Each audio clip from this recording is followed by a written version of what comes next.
Good morning, dear friends. In today's video, I will discuss the concept of probability distribution. Probability distribution में I will discuss firstly binomial distribution. अब देखिए binomial distribution क्या होती है. If the probability of happening of an event is P and Q means it's a 1 minus P. Is the probability of not happening. That means happening of event is P, not happening की event की probability कितनी है Q. Then the event is exactly N trial. That means trial is N. Then the probability of happening of event R is given by the expansion this. That means P is the probability of happening event and Q is the probability of not happening event, and there are exactly N trials.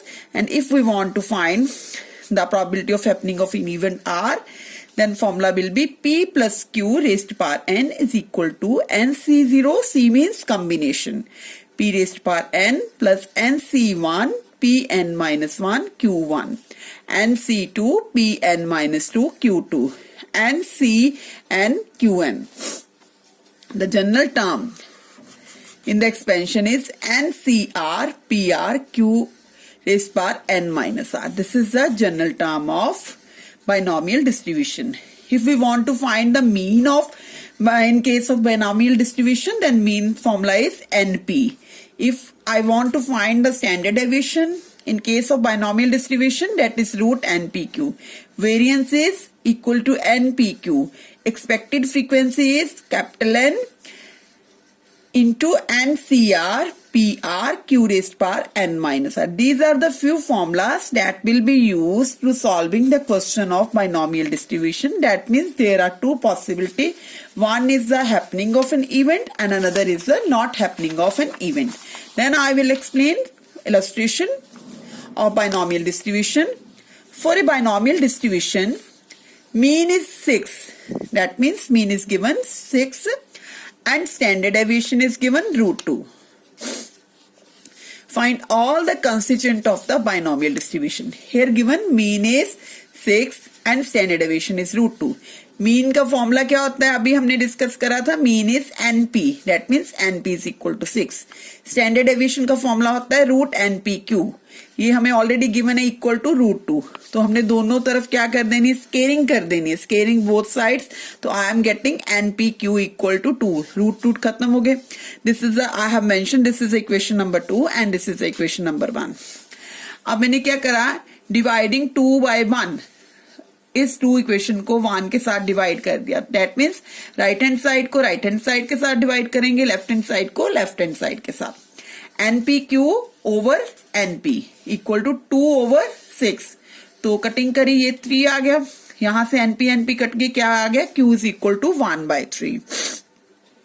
तो now we have a result. That means P is the happening event, Q is not happening event probability. It is always equal to 1. This is the standard result. So if I have Q, अगर मेरे पास Q है तो I can find out the P. P is equal to 1 minus Q. That means P is equal to 1 minus 1/3. LCM लिया तो कितना आ गया, ये 2/3 आ गया. इसका मीनिंग क्या होगा, P भी आ गया, Q भी आ गया. क्वेश्चन था find all the constituents of binomial distribution. All the constituent means I have only 3, that is P, Q and N. देखो P और Q तो आ गए. अब N कैसे फाइंड आउट करनी है, I will put in the first equation. N का N आ गया और P की जगह क्या पुट कर देना, 2/3 इक्वल टू क्या है, 6 है. तो 6 आ गया. तो इसको सिंप्लीफाई करा, N की वैल्यू कितनी आ जाती है, 9 आ जाती है. This is the question. That means already given mean is given and standard deviation is given. We have to find all the constituent of binomial distribution. Binomial distribution में basically 3 constituent ही होते हैं. इसके main 3 parts होते हैं, P, Q and N. तो mean already था, mean की formula होता है NP, स्टैंडर्ड डेविएशन का NPQ था. तो इसको सिंप्लीफाई करके हमने सम सॉल्व कर लिया. The next question is bring out the fallacy if any of the following statement the mean of the binomial distribution this and standard deviation is 3. देखो उसने कहा bring out the fallacy. Fallacy means कह सकते हैं कि कुछ statement में wrong है तो उसके बारे में हमें बताओ कि क्या ये स्टेटमेंट राइट है कि रॉन्ग है, इसमें क्या रॉन्ग है. तो ऑलरेडी गिवन है कि mean is mean of the binomial distribution is 5, that means mean की वैल्यू कितनी है NP, NP is equal to 5 and standard deviation कितना है 3 है। स्टैंडर्ड डेविएशन का फॉर्मूला क्या होता है रूट एनपी क्यू। तो इसको अगेन स्केयरिंग कर दी, स्केयरिंग करी तो रूट खत्म हो जाएगा, NP Q is equal to 9 आ गया। This is equation number 2। Again same process जैसे हमने प्रीवियस क्वेश्चन में करी है, तो इसको हमने सेकेंड को फर्स्ट के साथ डिवाइड कर देना है। तो एनपी एनपी कैंसिल हो गया, क्यू की वैल्यू कितनी आ गई 9/5, this is 1.8। This is greater than 1, it is not possible because we know that sum of P and Q is equal to 1। P और क्यू दोनों का सम क्या होता है 1 हो सकता है, 1 से कभी भी इंक्रीज नहीं हो सकता, बट यहां पर तो क्यू की वैल्यू ही 1 से बड़ी आ गई, दैट मीन्स 1.8 आ गई। So it is not possible. So given data is inconsistent. That means statement में कुछ ना कुछ wrong है, क्योंकि wrong है इसी कारण हमारे पास Q की वैल्यू 1 से greater आ गई. That is never possible. Next question is, I will explain another illustration. Find the binomial distribution where mean is 3 and variance is 2. mean का formula again np is equal to 3, variance में क्या आता है standard deviation में root होता है, variance में root नहीं होता है, np q is equal to 2। अब क्या करना है, फिर अगेन वही प्रीवियस सम्स वाला कंसेप्ट, 1 मान लो, इसको 2 मान लो, डिवाइड करोगे तो I am getting here q is equal to 2/3। तो we know that p plus q कितना होता है 1 होता है, तो q की वैल्यू पता है, तो I can easily find out p की वैल्यू 1/3। तो P आ गया, Q भी है हमारे पास, तो N निकल आएगा, N की वैल्यू इसमें पुट कर लो, NP इज इक्वल टू 3 है, तो N नहीं हमें पता, P की वैल्यू 1/3 है, तो सॉल्व करा 1/9 आ गया। इसमें क्वेश्चन है बायनोमियल डिस्ट्रीब्यूशन निकालना है। बायनोमियल डिस्ट्रीब्यूशन का फॉर्मूला होता है P plus Q raised power N। इसका मीनिंग है बायनोमियल डिस्ट्रीब्यूशन तभी फाइंड आउट कर सकते हैं अगर हमारे पास P की वैल्यू भी है, Q की भी है और N की भी है। तो मैंने I have already find out all the values, तो इस फॉर्मूले में पुट कर दी, I got this answer. The next question is, A and B play a game in which A's chance of winning are 2/3. In a series of 8 games, what is the chance that A will win at least 6 times? अब देखिए A की उसने कहा winning के chances कितने हैं 2/3, that means P is favorable, Q means not, क्योंकि हमने स्टेटमेंट में यही कहा था ना, दो तरह की होती है, P means whatever it is given, Q means not। Q कैसे निकलेगा 1 माइनस P करके आ गया। तो इस क्वेश्चन में क्या है कि what is the chance that A will win at least 6 time. तो सबसे पहले हमने जनरल टर्म का हमें फॉर्मूला पता होना चाहिए, मैंने पहले लिखवाया था आपको जनरल टर्म का फॉर्मूला। तो प्रोबेबिलिटी दैट A विन्स, उसने कहा A कब विन करता है एटलीस्ट 6 टाइम्स से बाय। 6 का मतलब क्या है, कितनी गेम्स है 8 गेम्स है। जब भी एटलीस्ट वर्ड आ जाता है, आई have already explained in the previous video, मतलब जब एटलीस्ट वर्ड आ जाता है इसका मतलब 6 भी हो सकता है, 7 भी हो सकता है और 8 भी हो सकता है। 8 से ऊपर नहीं जा सकता क्योंकि 8 ही गेम्स है। अब देखिए 6 का मतलब क्या है, आपके पास n की वैल्यू कितनी है, n is, we can say small n is also, n is, formula हमारा क्या लगेगा ये वाला NCR, n means 8, R means जो हमें कहा गया यहाँ पर 6 का आना, तो डेट मीन्स R की जगह हमने 6 लगा लेना।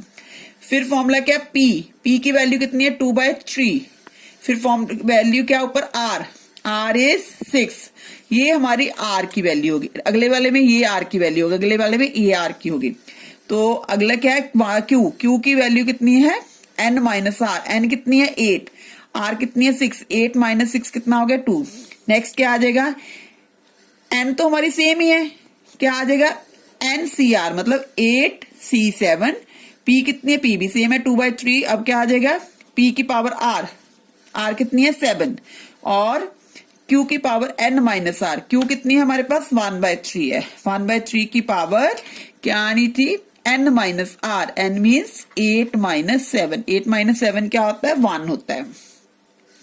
नेक्स्ट वाले में क्या आ जाना, N तो 8 है, R कितनी होगी R भी 8 होगी, तो यहां पर क्या आएगा P की पावर R 2/3 की पावर R, Q कितना हमारे पास 1/3 means N minus R, N कितनी है 8, R भी 8 है, तो डेट मीन्स किसी की 8 माइनस 8 क्या हो गया 0, किसी की पावर 0, तो उसका आंसर क्या होता है 1, इसीलिए इसका ये वैल्यू हमारी क्या बन जानी है 1 बन जानी है। अब इसको सॉल्व कर लिया, सभी को सॉल्व करके आई am getting this answer.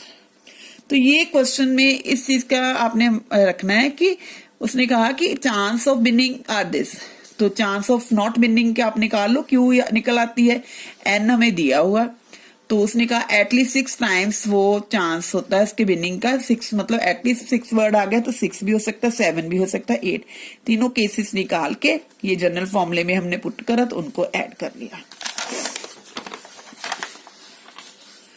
Now one more illustration. 8 coins are tossed simultaneously 256 times. What is the expected number of times getting 6 head? 6 head हो। सबसे पहले देखिए P is the probability of getting a head। जब coin toss करते हैं तो 2 possibility होती है, एक हेड होता है एक टेल होता है। इसका मतलब प्रोबेबिलिटी कितनी होगी हेड की? 1। 1 मीन्स फेवरेबल चांसेस। नीचे क्या रखना होता है? टोटल। टोटल कितने हो गए? हेड और टेल। दैट मीन्स पी की वैल्यू कितनी आ गई? 1/2। क्यू कितना निकलेगा? 1 माइनस पी, क्यू निकला है। और इसमें क्या बोला है? 8 coins are tossed, small n is 8 and what we want, 6 heads we want, that means small r is 6। अब ये लिखा ना 256 टाइम्स, जब टाइम्स वर्ड आ जाता है इसका मतलब कैपिटल एन होता है। 8 coins are tossed, this is small n, what we want, 6 heads we want, that means this is r, times word है तो that means capital N use करो। तो वैसे तो हमारा जनरल ये फॉर्मूला लगना था एनसीआर पी की पावर आर क्यू की पावर एन माइनस आर, क्योंकि यहां पर कैपिटल एन भी दिया तो आपने कैपिटल एन के साथ इसको मल्टीप्लाई कर लेना। अब कैपिटल एन की वैल्यू कितनी? 256 है, एन कितना है? 8 है, 8c 6, आर कितनी है? 6, पी की पावर 6, दैट मीन्स पी की पावर 6 आ गई। क्यू की पावर कितनी आ जाएगी? 8 माइनस 6 2 आ गया। 256 8 देखो 8c6, इसको कैसे सॉल्व करते हैं? 8 का फैक्टोरियल, 8 में से 6 गया 2 factorial 6 factorial, that means 8 into 7, बड़ी टर्म को एक्सपेंड कर देते हैं, 6 पर स्टॉप कर दिया। अब 2 को खोल दो, 2 into 1, ये कट गया तो इसका आंसर कितना आ गया हमारे पास? 28, ये आ गया, यहां पर सॉल्व करा हुआ है। और p की पावर 6, p कितनी है? 1/2, 1/2 की पावर 6, ये हो गई 1/2 की पावर, देखो 1/2 की पावर 6 हो गई और 1/2 की पावर 2 हो गई, तो दोनों के बेस सेम है तो क्या आ जाएगा? 1/2 की पावर 8, यही हमने यहां पर लगाया हुआ। इसको सिंप्लीफाई जब करा तो आंसर इज 28।